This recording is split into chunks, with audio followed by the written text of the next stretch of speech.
Draper City Talk is a podcast produced by the municipal government of Draper City, Utah, where we discuss local government services and issues and the community at large.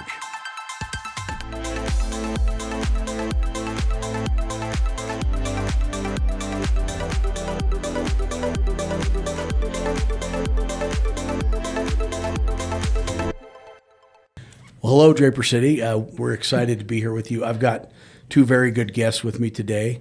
Mike Barker, our brand new city manager, and Kellie Challburg, our brand new assistant city manager. So we're very glad to have you all here. Welcome. Well, thanks for having us. And we are in our brand new inaugural podcast booth that has been well put together by our communications team. It's excellent. So I'm excited. This is fun. So, all right. Well, let's get started, shall we? I do want to thank Linda, our communications director, for putting it all together, and Asia for putting all this together, and our second cameraman, Alex. Sorry, I had a birthday, Alex, so, for putting it all together. So thank you guys, all of you. It's really awesome. So great. Okay, well, let's start off. Like I said, we have new city staff. We have actually three brand new members of our executive team. First of all, we have Mike Barker. Mike, raise your hand. That's me. I mean, it's kind of obvious, Kellie Challburg, but anyway. These two, Mike, let's start with you. Sure. How long have you been working for Draper City? I first came to Draper in February of 2015. And in what capacity? Not as city attorney. I was on a contract, so a law firm that I was working for had the contract.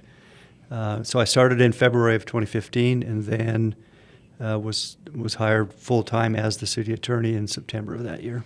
Yeah, so we had a company that does does contract work for cities. Right. You were working for them. Mm-hmm. You came working for us. What we loved about you was you're here every morning on the money, 8 o'clock.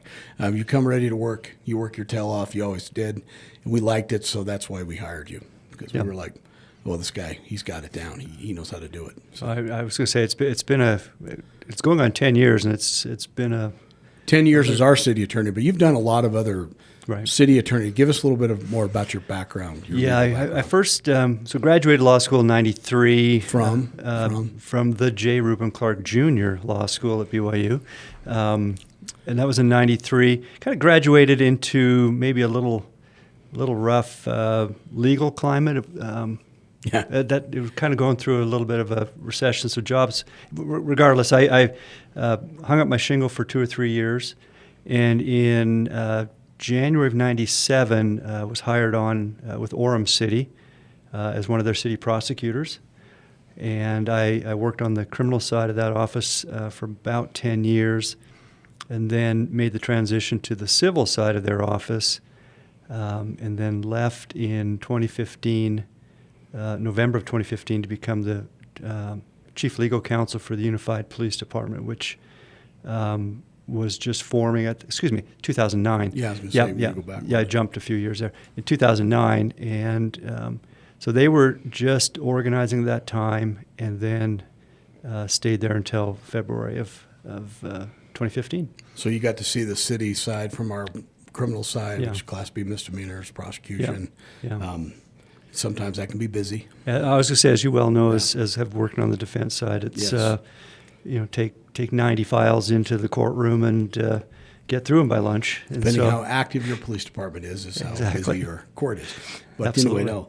So we appreciate that, because you've got a lot of good experience that you brought to the table when you came on in 15, and then since you've been here. So and you've been doing dual role for how long now? Well. David left at the end of June, and we just recently, this week, as a matter of fact, our new city attorney, Tracy Gunderson, it's her first week, and so I've kind of worn those two hats for the last 5 or 6 months. Just so everyone knows, so we had David Dobbins, who'd been working as our city manager my entire time that I've been elected, which has been about 15, 16 years now, and he'd been with us quite a while. He took a different job and a different type of job, not city manager, but economic development he's working over in West Jordan. When David started here, he was in economic development. That's what we had him in his capacity. So he's really good at that, and he's doing a good job. We also still have David consulting with us on a lot of our projects because he's got good knowledge and a really good skill set. There were a lot of ongoing projects when he left that we've retained him as a consultant to continue with those. So one of my duties as mayor is I get to appoint the executive team, and so in times past, I've gone out and done searches and we've interviewed lots of people. I do that this time. I haven't done it the last few times because what I've learned is that if you can find someone that you know how good they work, how hard they work, what their skill set is, it's a lot easier to find. And since I get to appoint, and it's my purview to point, you expressed interest in it. I'm not 100% sure why you wanted to be at the top of the anthill, but you are now. Yeah. And, I was super confident that you could do the job because I think you have a good handle on all the issues. So, and I think before he left, David had kind of thought that I might be a good fit, and he recommended you. Yeah, and so, I tried to serve where called, and so to your point, Mayor, it's not something I'd ever really aspired to do, but. On the other hand, the work has to go on, and so I was happy to fill in and have been happy in that role. Yeah, and city managers, it's a tough job. I think it might be the toughest city job because you have to deal with the public, and you have to deal with the council and the mayor, which can be a problem sometimes. And then you still have to, manage all the employees, which are we still under 300? Or are we right close? I think we're over. I think we're over 300. A little bit over 300, including you got to manage part-time. the people, the city, the public, all the projects. So it's a big job. Yeah. It's a hard one, and we appreciate you doing it. Let's switch over to Miss Kellie now. Kellie Challburg. Kellie, say hello. Hello. Tell us a little bit about yourself, where you came from. How long have you been here? I started in 2015 as well, just a few months behind Mike. I came in October 2015. I came from Murray City, where I was assistant to the mayor and council. And before that, I worked at Cottonwood Heights City as HR specialist.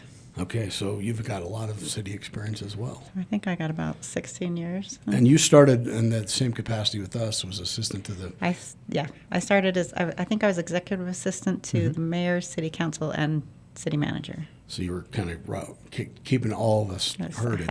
And one of the things bunch of bosses. Kellie's always done for me, and even though now she's been promoted, she still has to keep doing, is taking care of my calendar because, as you know, my job is a part-time job. Although some weeks it's more than full-time, but I have a law practice I run, so I'm not every day here. But there's a lot of stuff that I get involved in. So Kellie keeps really good track of me as far as keeping me on task.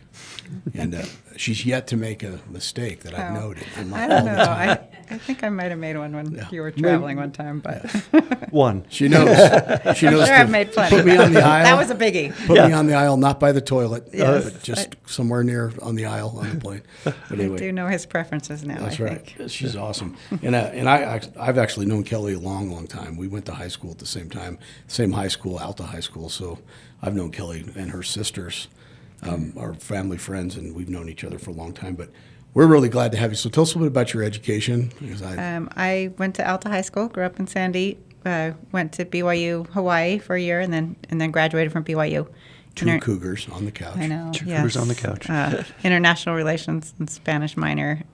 Since then, I've had 3 kids that attended the University of Utah, so I've kind of switched over. But and then after college, I worked for Sam's Club for 19 years and quit. Really? And finally retired as 19 years? 19 years. I did not know that either. That's wow. I actually used to babysit for the general manager. He started me when I was 15, and I worked for 19 years. And when I left, I was personnel manager and did a bunch of HR. So that's when I went back so to from HR. babysitter to personnel manager. Yeah, had 19 years though.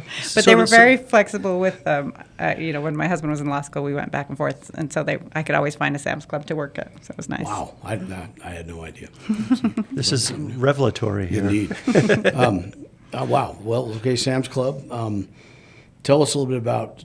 So you kind of started babysitting here too with me and the council and, Yes. and Kind of and a city mom manager. always. Yeah, you're sort of like the team mom, but now you're. So now, so you started here, kind of doing that. You've done a really fantastic job, like Mike. The other thing about Kellie, very similar to Mike, shows up on time, works her tail off, and doesn't leave anything undone, which is fantastic because. Sometimes when you're, salary you're working, you can, you think I'm going to leave, but neither of you two ever leave something undone, which is really a great trait. If I work long hours, Kellie works crazy hours. I mean, because Right. she's involved with special events, and so, Draper Days and you name it, the Christmas tree lighting. She's here on Saturdays, and she puts in crazy she'll hours. get a call from me or a text in the Yep. odd times of the night or day when I'm like, what's this thing I'm doing tomorrow? Who's the person? So, Sorry. no, it was really awesome. So, assistant city manager, so tell us what you're doing now. What's your task basket? What do you do? I some new things that I've inherited are some planning projects. I'm kind of helping with the station area plans and working on the affordable housing project at Big Willow. I'm over facilities and risk; those are kind of new to me.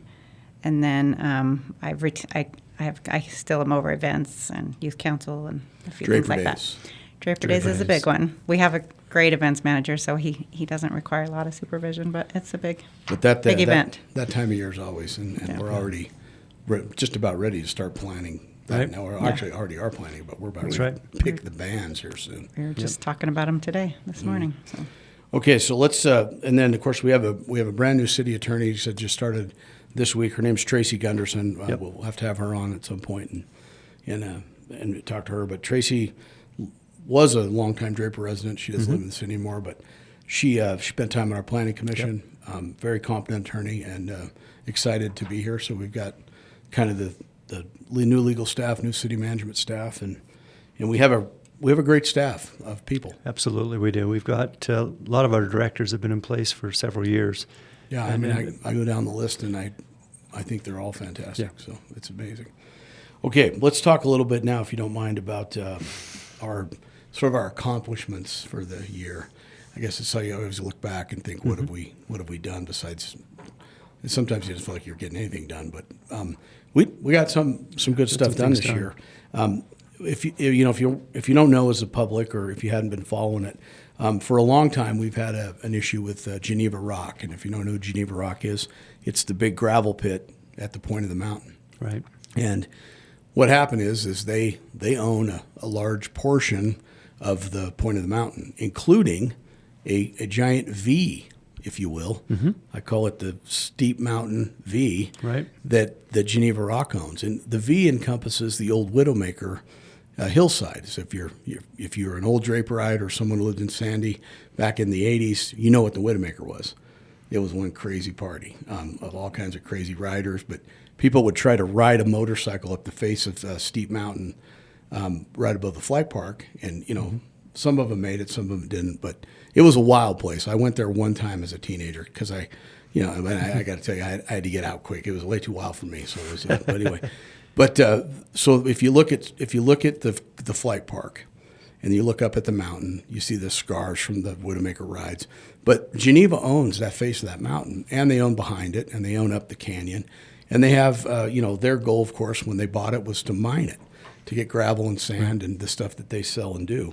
So as they wanted to expand beyond where they'd been operating, they took the position that they had the right to expand really without our zoning authority. Right. We took the position that we actually, in order for them to mine on it, they needed to get it rezoned because we had it zoned agricultural. An agricultural zone. remember. Yep. And we didn't. An agricultural zone doesn't provide the ability to mine or Right. extract gravel. So we got into a dispute, if you will, hit to an impasse, if you will, and then a lawsuit. And then a lawsuit. And Mike, tell us a little bit about that. I mean, how long have we been in litigation over it? Since 2022, I believe. It's been 2 solid years. And it's been kind of a multifaceted litigation in that before we got into the lawsuit, Geneva had also applied with DOGM, which is the Department of Oil, Gas, and Minerals, to expand their operations. And so we went in and voiced our opposition to that, but under the rules that governed Dogum, we really didn't have a lot of ability to intervene in that, and so our next option really was to file a lawsuit to try to Stop their expansion. Exactly, Right. and make them comply with our zoning. And so we got in that lawsuit, and as you know, if any of your attorneys or if you've ever been sued or done the suing, you know that they can take a long time. So we've Yes. been a couple of years in this. Pretty expensive, I have to say. Yes. The lawyers that do this kind of work there's not 100 of them. There's maybe 5 or 6 here in Utah that do this kind of work. And so Geneva had theirs and we had ours. And I think our counsel did a really good job for us. But as we got through the litigation, we ended up in a summary judgment, which is an opportunity to dispose of a lawsuit at the beginning before trial. And we lost our summary judgment motion in part and maintained some in part. So we were in that tricky spot of we might win, we might lose. If you were going to bet, it was a 50, maybe 60-40. Maybe 75-25, because baked into the statute was, without getting too technical, but our burden of proof was very high. Yeah. The highest burden of proof you can have in a civil litigation. And so in order to meet that burden, things would have really had to have fallen our way. Yeah, and at the end of the day, we're fighting over what somebody can do with their property that they own. Mm-hmm. In addition to the lawsuit, we have our legislature who has an interest in sand and gravel being affordable and easily accessible, which is probably the two prongs that they care the most about. And that goes hand in hand with all the roads we're building, all the housing we're trying to build, all the office buildings and commercial. And so the legislature's position is, look, we're going to lean in favor of gravel operators having their rights because we need the product. And of course, then you have the other side, you have public who's got to deal with the dust and the noise and that stuff. So as we went through and litigated, and as we looked at it and started talking with Geneva, and I do want to say my hat's off to Geneva Rock because they came to the table in a way that they may not have necessarily at the beginning wanted to, or maybe even felt like they had to. But they came to the table, and what we accomplished in the settlement, and that's where I'm going, is we preserved Steep Mountain, the face. We preserved the mountain behind Steep Mountain, and we got them to agree to limit the amount of excavation they're going to do east of their current operations. Right. They still get a lot of the product that they sell and that they make. Mm-hmm. We get preserved the land that's important to us. Right. So I thought it was a win-win. I actually thought it was a fair deal, and I appreciate Geneva for being willing to make it. They gave some concessions they probably didn't need to give. Right, and another important point is that you'd referenced the legislature. There's I've been involved over the last few years with the task force involving both the gravel operators and cities and counties. And the bills, there were a couple of bills last year that didn't pass but were tabled for study, and the bill sponsor made it very clear there was going to be a new bill. And so I think one of the things we did achieve is contractually we've locked in what the rules are for Geneva right now and for the city, versus kind of being at the mercy, if you will, of the legislature and not knowing they're going somewhere, but not knowing exactly what direction that was going to go. Now we're locked in contractually. In a lot of ways, it's like going to court. I always tell my clients, if we go to trial, we might win or we might lose. One of the two is going to happen. You're going to win or lose because that's how it works. Yeah. And then you're letting someone else decide your issue. You can either help be a part of the issue, decide it yourself in a settlement or in a negotiated agreement, or you can let a judge, or in this case, the legislature, with maybe some poorly written legislation that doesn't really protect the things we cared about or make a fair balance. Right. So I think it was great, and we got that case done. We've settled the case with them, and going forward, I think we're gonna see that it was a good deal for us, good deal for them. As they ultimately too, folks, when Geneva's done, 10 to 40 years, depending on whatever it is, when Geneva's done, they're going to build houses in that area. That's another piece of undeveloped property in Draper City, and it's over 1,000 acres. It's like, I think it's 1,500 acres. Well, it's very valuable land in that they are reaping the benefit of extracting the gravel, and then they'll be able to build on the area that the flat land, if you will, that they've created. So they're and you look at the point, what we got going there. The point's only 700 acres, 690, yep. if you depend on how you look at it. This is double that when it's done. So, I mean, from a development perspective, the future is pretty bright for Draper because we're going to have all kinds of amazing development ultimately in the city when it's all said and done. Right. Point will be all well along, maybe complete before Geneva starts, but it's anyway. So let's talk about the next thing. And Kellie, you had a lot to do with this. So one of the things we thought was important, at least I did as mayor, and the council agreed to have a memorial to remember. We remember our soldiers and airmen, Marines and sailors and Space Force guys. What do we call them? Guardians. I got 2 kids in the military, a boy in the Army, a boy in the Air Force. But when you send your kid downrange, one of my boys has been deployed once. When you send them downrange to wherever they're going, then the family sits back and you hear from them by, we communicated with my son James while he was gone, and he wasn't in a hard combat area, but he was downrange and he was doing a job that required him to do his military job, which was carry a weapon and be ready at any time. Families, and before my son deployed, my wife and I went to this thing called and it just slipped my mind. I want to say Gold Star, but the Gold Ribbon group that they bring families together that are having, family members get deployed. And they talk about what it means to have a person in your family deployed. And then they talk about what can happen if it goes bad and your loved one doesn't come home.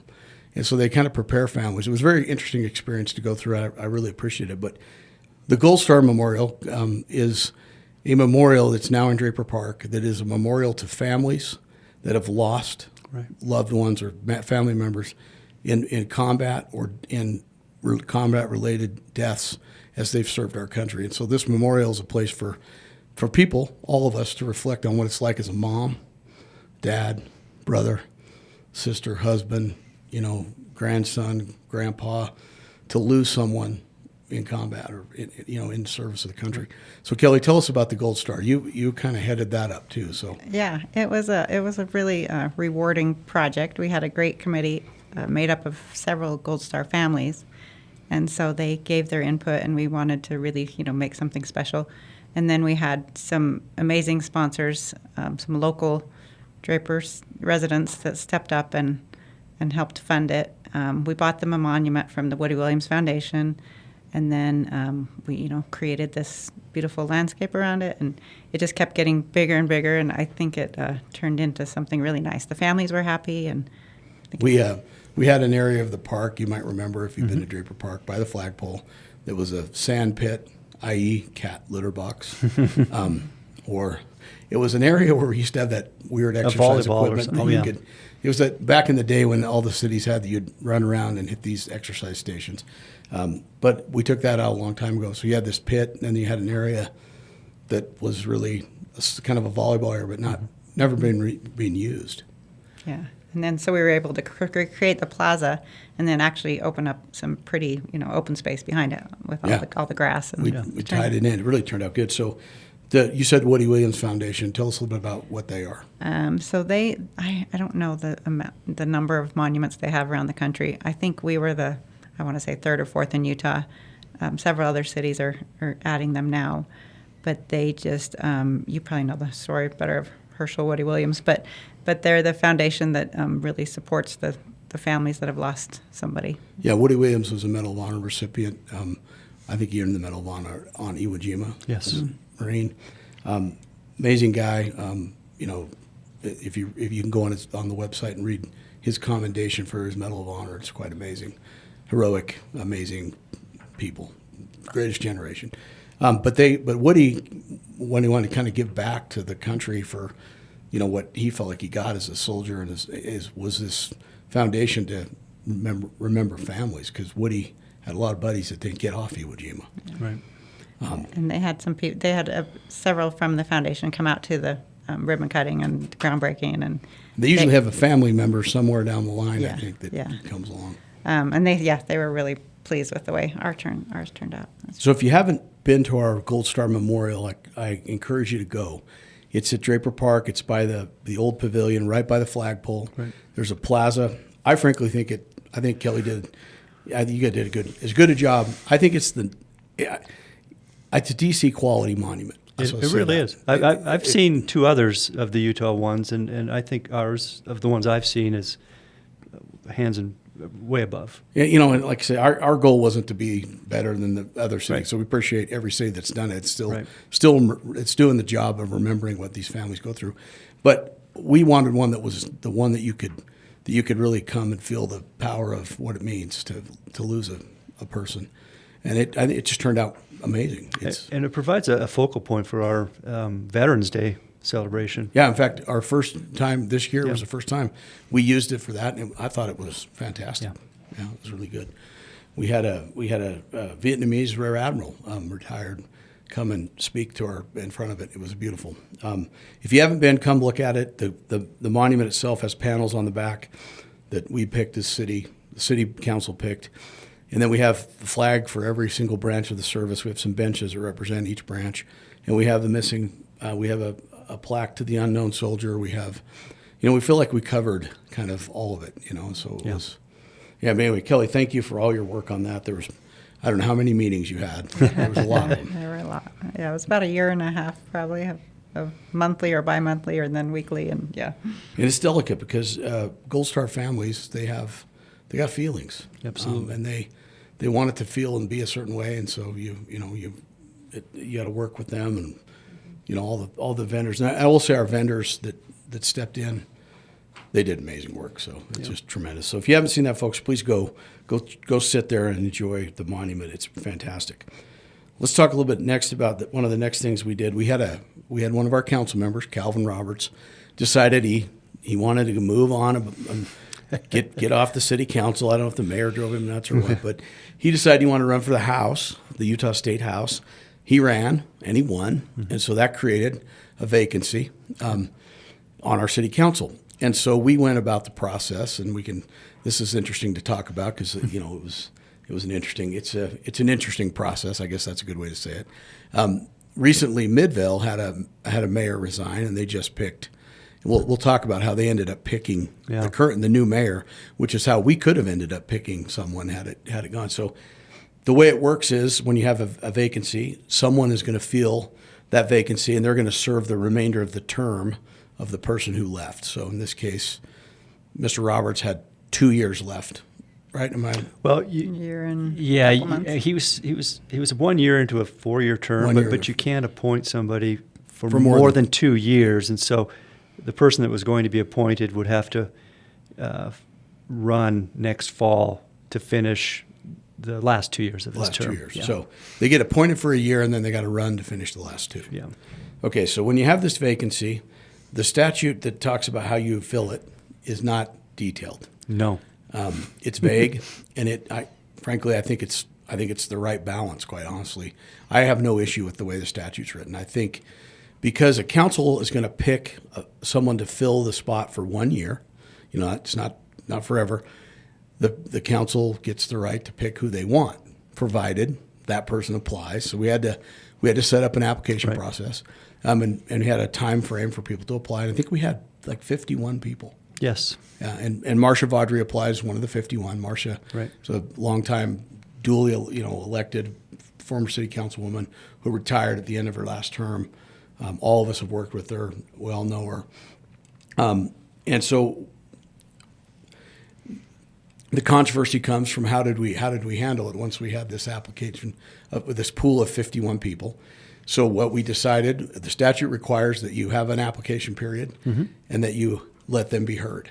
You have an interview process, a public interview process. Yeah, so nothing's done behind closed doors. There's no straw votes. There's none of that. But that also, the process it's not defined. It doesn't say the interview process shall be everybody gets 10 minutes and gets to answer 5 questions and they get, this and that.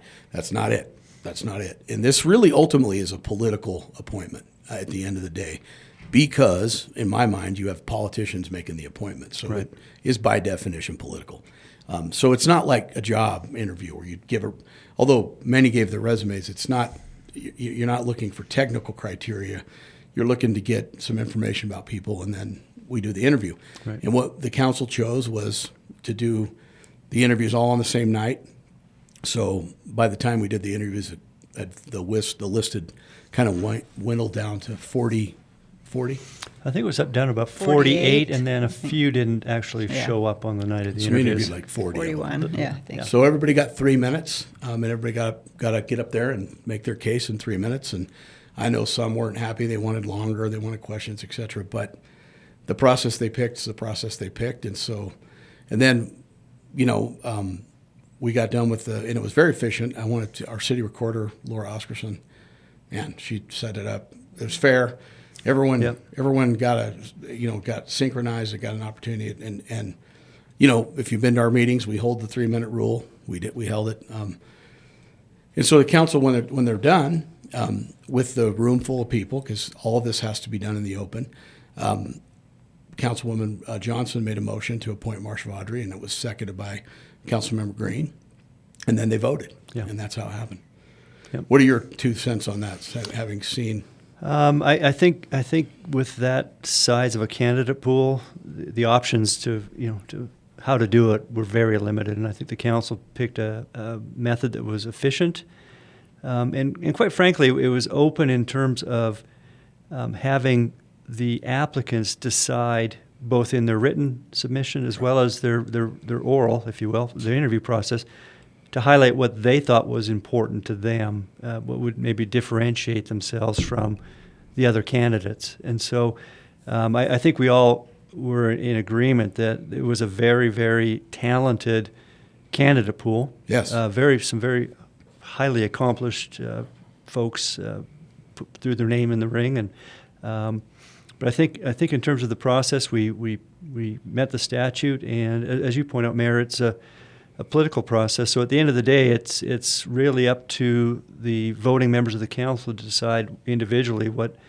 what's most important to them in terms of Councilperson. council. Exactly. Kellie, what did you think of it? I thought it went well. It was a hard choice, I think, because there were so many, very intelligent, very accomplished people in there. But I think it was fair, and I was pleased to see that many from the community that stepped up to throw their name in. So hopefully they continue to get involved on our committees. Right. Yeah, it's interesting because you had a lot of people, and I know other cities have had vacancies and had very few people apply. Yeah. But one thing is totally interesting too is if you're going to apply for a job like that, I think it's helpful and encouraging the politicians see people who show up to meetings and who come, and so Sure. There are a lot of folks who would probably that might have been their first council meeting that Yeah. they'd ever been to Yeah. was that night. So. And I think to Kelly's point, we have several boards and commissions We do. that are constantly have openings, and there's a lot of opportunity to be involved, whether it's on a board or commission or even as a volunteer for Draper Days or some of the other So events that we do. if you're interested in serving and want to get to know people better and get to know how Right. it works. But again, it was like I said, at the end of the day, once you had your applicant pool and your process, it was a political appointment. Like politicians pick who they want to work with for a year, and that's just how it is. And they get whatever reasons they want, and Sure. and they get to do it. It's totally legal. There's no issues with it. It may not have been what some of them expected, but that's how it worked. In Midvale, they just did it, and they ended up having to flip a coin, Right. because they couldn't get a clear vote. So Right, which actually is how the statute's written. Yeah. And I think with their situation, with being a mayoral opening, you had council members wanting to Yeah. fill that mayor's position. And so a little bit different process where I would imagine the other council members aren't voting for the other people on the council. So that, Yeah, that could have been our situation easily. Could have been, Yeah. yeah. But we only got a few minutes left. Let me hit a couple of the other accomplishments. $3 million in infrastructure improvements this year from the flooding in 2023. We completed the widening of 300 East and at 12300 South to add additional turn lane. It's awesome. Yep. We completed and opened a brand new 18-hole disc golf course. I remember thinking, I don't even know what that is. but it's pretty dang popular, It's- and people like it. It has been well received by the disc golf community. And it's a larger community than I knew of, and our course has actually been they've commended us for the quality of it. We completed and opened phase 1 of the Jensen Farm Park on the west side, Yeah. which turned out just spectacular. People over there are very happy. I got a lot of emails just saying thank you. And then we got several new trails up in the off-leash dog area up on Suncrest. We got a new farmers market working, and then we had another very successful Draper Days. Absolutely. I think it was one of the most successful we've had. It was one of the largest, and it just went off without a hitch. No arrests, no public issues, just people having a good time. So we're going to keep that going. And then we have a new city website. Yes. So if you want to interact better with us in Draper City, just get to draperutah.gov. And so you can find everything you want there and everything there. Well, you guys, thank you for coming in. Sure. Thank you. I'm glad we've pleasure. done another one. Staff, again, thank you for putting it all together. I think we've had a good year. I look forward to even more coming next year. Super glad to have both of you two working for our city, because you guys are both amazing, and we're in good hands. You guys do great work. So It's a pleasure to serve. Thank you. all right, well, folks, that's the end of this session of Draper Talk. Thank you. For timely information about Draper City news, events, traffic alerts, and public safety emergencies, you may subscribe to email or text notifications from Draper City by visiting draperutah.gov/notify, or follow us on social media at Draper City Utah on Facebook, at Draper City on Instagram and X, and at Draper City Gov on YouTube. This has been Draper City Talk. Please join us again.